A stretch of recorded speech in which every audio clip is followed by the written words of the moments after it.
చేసే ప్రయత్నం చేసిన రాబోయే 6 నుంచి 9 నెలల కాలంలో బాన్స్వాడలో ఉప ఎన్నిక వచ్చేది ఖాయం. సుప్రీంకోర్టు సీరియస్ గా వీళ్ళు వాళ్ళు కాదు. సుప్రీంకోర్టు భారతదేశ అత్యున్నత న్యాయస్థానం, సర్వోన్నత న్యాయస్థానం సుప్రీంకోర్టు.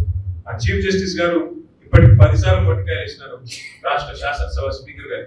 మీరు వెంటనే నిర్ణయం తీసుకోండి. 3 నెలల గడువు పెట్టినారు. మరి 3 నెలల గడువు కూడా ముంచుకొస్తున్నది. మొన్న జూలై ఆఖరిలో పెట్టినారు. ఆగస్ట్ అయిపోయింది, 1 నెల అయిపోయింది. ఇంకో 2 నెలల్లో స్పీకర్ గారు కూడా నిర్ణయం తీసుకోవాలి. మేము కూడా వదిలిపెట్టారు. వీళ్ళు కొంతమందికి అనుమానం ఉంది, మళ్ళీ పోచారం వెనక్కి వస్తారేమో.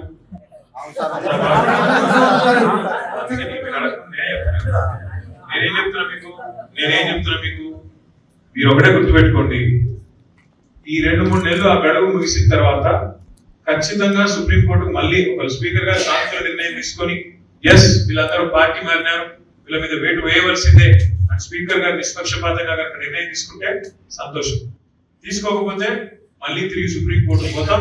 పోచారం పదవి ఊడగొట్టేదాకా, ఆయన ఎమ్మెల్యే పదవి కూడా పోగొట్టేదాకా,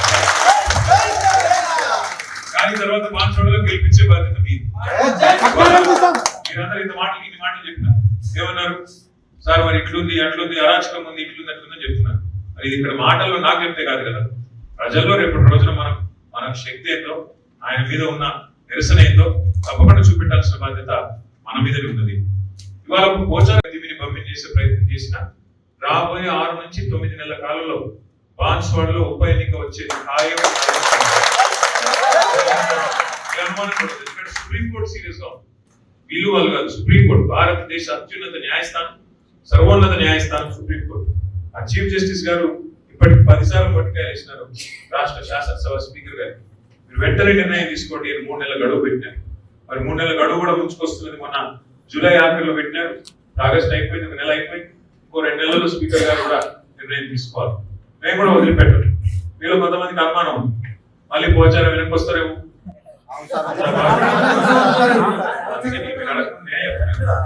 నేనేం చెప్తున్నా మీకు మీరు ఒకటే గుర్తుపెట్టుకోండి. ఈ 2-3 నెలలు ఆ గడువు ముగిసిన తర్వాత ఖచ్చితంగా సుప్రీంకోర్టుకు మళ్ళీ ఒక స్పీకర్ గారు సానుకూల నిర్ణయం తీసుకొని ఎస్ వీళ్ళందరూ పార్టీ మారినారు, వీళ్ళ మీద వేటు వేయవలసిందే అని స్పీకర్ గారు నిష్పక్షపాతంగా కనుక నిర్ణయం తీసుకుంటే సంతోషం. తీసుకోకపోతే మళ్ళీ తిరిగి సుప్రీంకోర్టు పోతాం. పోచారం పదవి ఊడగొట్టేదాకా, ఆయన ఎమ్మెల్యే పదవి కూడా పోగొట్టేదాకా, కానీ తర్వాత బాన్స్వాడలో గెలిపించే బాధ్యత మీది.